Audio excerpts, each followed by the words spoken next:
Okay, the first circle theorem, assuming that the one vertex of a triangle touches the circle, touches the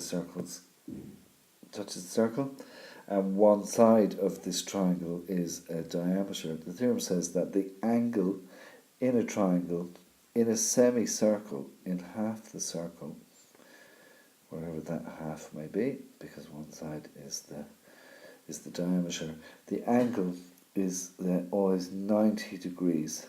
So the angle that touches the edge of the circle, one of the angles, sorry, will be 90 degrees. Okay? It's generally the one that's opposite the side that is the diameter, that is the same length as the diameter of the circle. So if you ever see a circle and a triangle with one side, the diameter of the circle touching the edge of the circle, this angle will always be 90 degrees. Now, the second theorem is to do with chords. Okay, so what is a chord? A chord is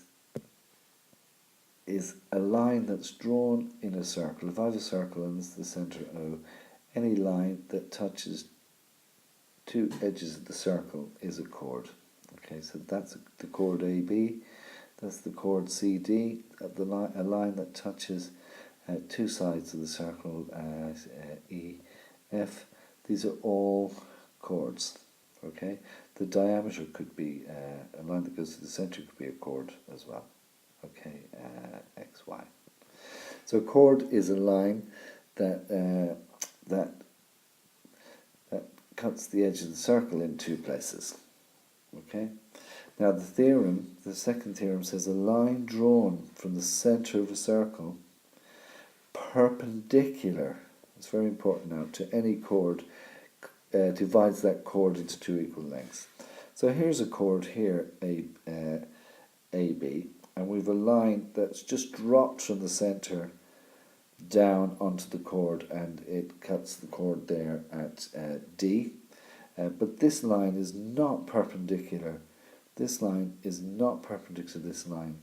So it cuts the chord into two parts, AD and DB. But AD here is not equal to DB. If the line drops from the centre and meets with the chord at 90 degrees, then this length will be equal to this length. AD will be equal to DB. Okay, so this does meet with the chord at 90 degrees. This one does not. Okay, when it does, the chord is dissected or bisected into two equal lengths. That's what the second theorem says. The third theorem talks about tangent points. So what is a tangent point? Okay, if we have a circle and we draw a line that just, I use the word kisses the circle or just touches the circle at one point, then that point T is known as the tangent point. And this theorem says that a line drawn from the centre of a circle to the tangent point will always be 90 degrees to this tangent line. Okay, so there's a tangent T, there's the tangent point, here's a line drawn to the tangent point. That line will always be at 90 degrees. So I suppose that what you need to know is this creates an angle of 90 degrees in your setup, whatever setup you'll get in the problem. This creates two sides of equal length, and sometimes they might give you a triangle like this, and they'll say that this length equals this length, so it's an isosceles, an equilateral, an isosceles triangle, So you'll be able to solve accordingly. And I suppose the trick to solving any of these circle theorem problems really is to see what's kind of obvious really. Okay, to look out for the fact that they'll give you a diagram with the centre and a line going from the centre to the edge and the centre to the edge. If we have that situation, this side equals that side, because they're both the radius of the circle, they have to be the same length, that's the same length as well, and so on. And if they strike a line through here, that's a chord, okay? And but the fact that this side equals this side means you have an isosceles triangle, and you can work out angles based on the angles opposite equal sides of the triangle are equal. So it's what to look out for, okay? So look out for isosceles triangles, because you know the angle opposite the sides are equal. Look out for right-angled triangles. You can use Pythagoras if necessary, then to solve. And look out for right-angled triangles here when a line goes to a tangent point in a problem, and maybe look out here when a line hits a chord perpendicular that it sets up two equal sides. So let's look at some circle theorem examples. Okay, so here's an example here where we're given a circle with a triangle in the circle. One side of the triangle is the diameter, the vertex of the triangle is touching the circle, and also we're told that it is an isosceles triangle because two sides are equal in length. Okay, so that automatically means that the angle at A is 90 degrees.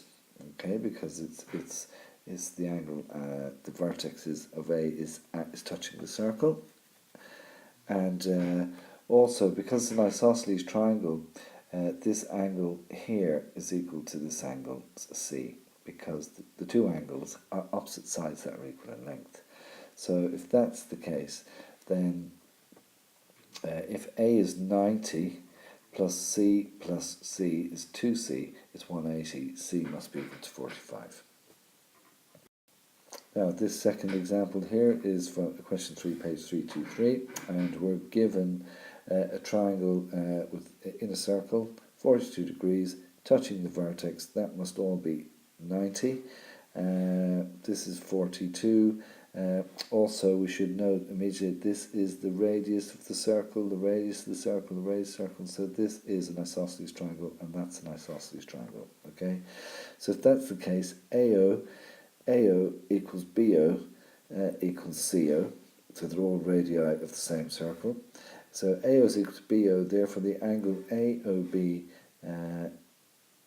Triangle AOB is isosceles, and so is this other one isosceles. Okay, so if that's the case, this must also be equal to 42.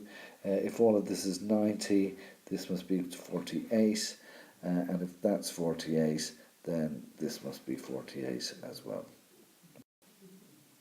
Okay, so often when people are doing this problem, they see the setup here, and they assume that's 90 degrees. Never make that assumption. It's not necessarily so. Work with what you know, your isosceles triangles, your 90 degrees at where the vertex meets with the circle. Work with the information you're given. So for this example, we have a chord that's bisected by the line that's dropped from the centre of the circle perpendicular to the chord. Okay, so we're told that the line dropped from the centre OM is perpendicular to AB, and therefore it dissects or bisects AB into two equal parts. OM is equal to 5, AB is equal to 12, so AM must be equal to half of 12 because it's dissected. AM is equal to 6. And then to find the radius of the circle, this is the radius of the circle, or that's the radius of the circle, you have in effect a right-angled triangle, because we know that this is a right angle here.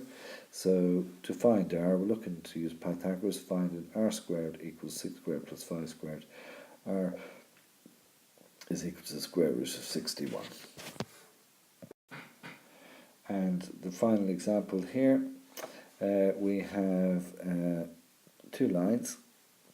One is a tangent to the circle, one goes through the circle, and we have an angle of 30 degrees here.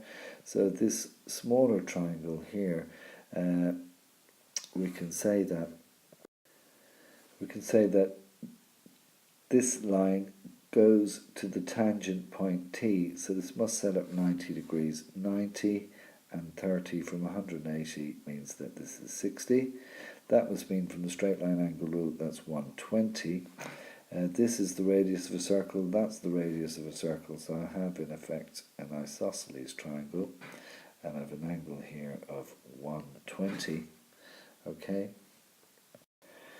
And so therefore this is angles the same as that. If we just call it A, we can say that A plus A, 2A, plus 120 equals 180, so 2A is equal to 60, A must be equal to 30 degrees.